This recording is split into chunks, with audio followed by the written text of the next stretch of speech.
যে হিমন্ত বিশ্ব শৰ্মাক মহিলাবিলাকে লগ পালে কিয় চুমা খায়? কিয় চুমা খায়নো মামা? এতিয়া হ'ল তেওঁলোকৰ সেইটো কিয় মোক কোনে চুমা খায়? পিছে কোনে চুমা খায়নো মামা? 80 বছৰীয়া আইতায়ো চুমা খায়। 80 বছৰ আইতায়ো? আৰু কোনে খায়? মোক মোৰ বাইদেউসকলেও চুমা খায়। হয়নে? আৰু কোনে খায়? বাচ্চাও চুমা খায়। কিয় চুমা খায়? কাৰণ তেওঁলোকে মোক নিজৰ ঘৰৰ মানুহ বুলি বিশ্বাস কৰে, মোক ঘৰৰ মানুহ বুলি ভাবে। আপোনাক ঘৰৰ মানুহ বুলি ভাবে, সেইকাৰণেহে আপোনাক চুমা খায়।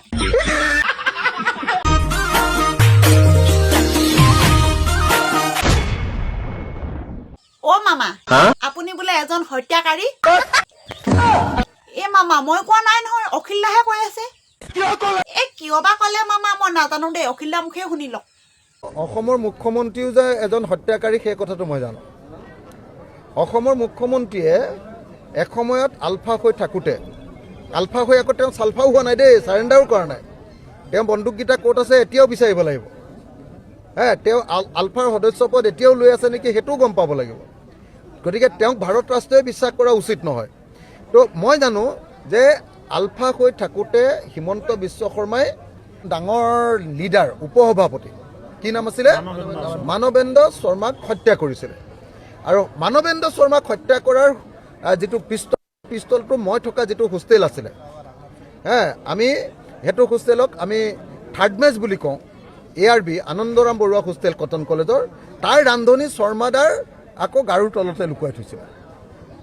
পিছত সেই পিষ্টলটো পুলিচে আহি ধৰিছিলে আৰু হিমন্ত বিশ্ব শৰ্মাকো ৰাম পিটন দিছিলে, কাপোৰ কানি খুলি ৰাম পিটন দিছিলে। গতিকে যিজন মানুহে নিজে ডাইৰেক্টলি গুলিয়াই এজন কংগ্ৰেছৰ নেতাক হত্যা কৰিছিলে, মানৱেন্দ্ৰ শৰ্মা, সেই মানুহজনে যে আকৌ আন্দোলনত মৃত্যু হোৱা শ্বহীদ এজনৰ বিষয়ে এনেকৈ বেয়াকৈ কয়, সেইটো কথাটো ভাল কথা নহয়। 1 নম্বৰ। 2 নম্বৰ, মই জনামতে হিমন্ত বিশ্ব শৰ্মাই আলফাৰ নামত পইচা তুলিবলৈ গৈ আমাৰ চানমাৰীৰ যিটো ঘৰ আছে তাৰ ঠিক কাষতে দুঘৰ এৰি ইঞ্জিনিয়াৰ দাসদাৰ ঘৰত পইচা তুলিবলৈ যাওঁতে পুলিচে চিভিল ড্ৰেছত গৈ হিমন্ত বিশ্ব শৰ্মাক হাতে লোটে ধৰিছিলে। আলফাৰ নামত পইচা তুলি খায়, মানুহটো এক্সটৰ্চনিষ্ট আছিলে। তেনেকৈ পইচা তুলি খাওঁতে ধৰা পৰিছিলে আৰু পুলিচে ধৰি নি চানমাৰীৰ লকআপত ভৰাই থৈছিলে। চানমাৰী থানত লকআপত থাকোঁতে তেওঁক কাপোৰ কানি খুলি জাংগিয়া খুলি ৰাম পিটন দিছিলে হিমন্ত বিশ্ব শৰ্মাক। এই কথাটো মোৰ মনত আছে। মামা, অখিল দাই কোৱা কথাটো সঁচা নেকি? মাৰি ঠেং ভাঙি দিম। তেওঁ কি মাৰ্ডাৰৰ হিচাপ ৰখা চিত্ৰগুপ্ত নেকি? তেওঁক জমে সেইটো কাৰণে এপইণ্টমেণ্ট কৰি থৈ দিছে নেকি যে কোনে ক'ত মাৰ্ডাৰ কৰিছে তাৰ হিচাপ তেওঁ ৰাখিব? অখিল গগৈ কি অসমৰ মাৰ্ডাৰৰ এনচাইক্লোপিডিয়া নেকি? আৰে এইবিলাক কথা মোক কৈ লাভ নাই। ইমান ল'ৰা ছোৱালীক আৰু কি কি কুকৃতি আছে মই পিছত ক'ম। অসমখনক জ্বলাই ৰাখিলে, অসমৰ ল'ৰা ছোৱালীক টায়াৰ জ্বলাব শিকিলে, অসমৰ ল'ৰা ছোৱালীক ৰেল লাইন উৰুৱাব শিকিলে। এই মানুহে ভোট দিব আৰু এতিয়া মোক কয়, আৰে বাবা, তেওঁক যদি আজি মহাত্মা গান্ধীয়েও কয় অখিল গগৈ বেয়া, তেওঁ লগে লগে ক'ব মহাত্মা গান্ধীয়েও 2টা মাৰ্ডাৰ কৰিছিলে বুলি। তেওঁ কোনে কাক মাৰ্ডাৰ কৰিছিল তেওঁ চিত্ৰগুপ্ত, তেওঁ হিচাপটো ৰাখি থাকে। তেওঁ লাজ নালাগে?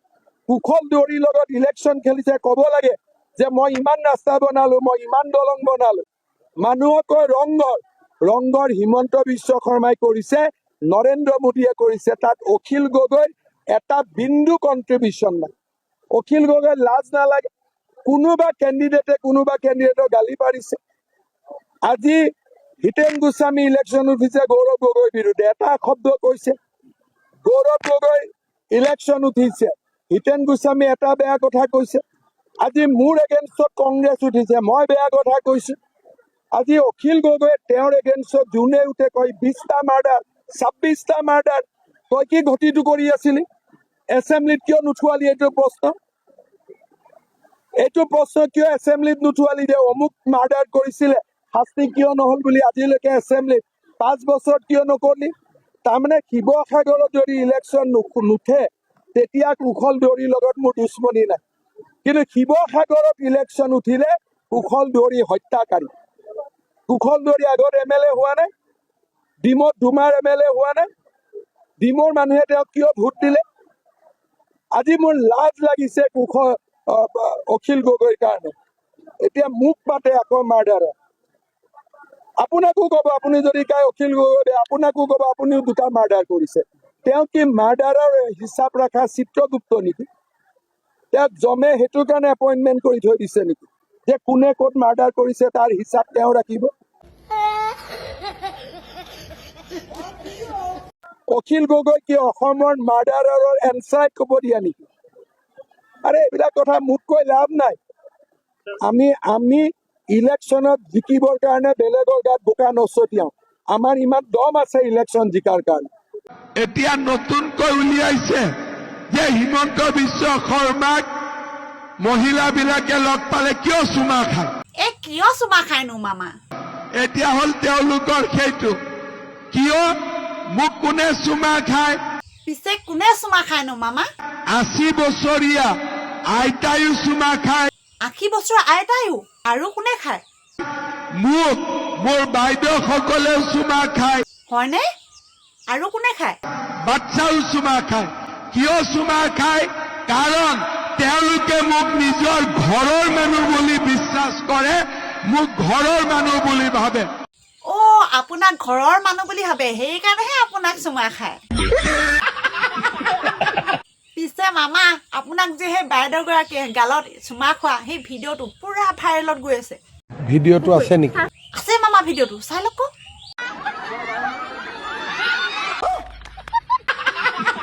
নিজৰ দলত যোগদানৰ এটা জোৱাৰ উঠিছে মই আগতে ইলেকশ্যন দেখি পোৱা নাই কি ক'লে অখিল দা মই আগতে ইলেকশ্যন দেখি পোৱা নাই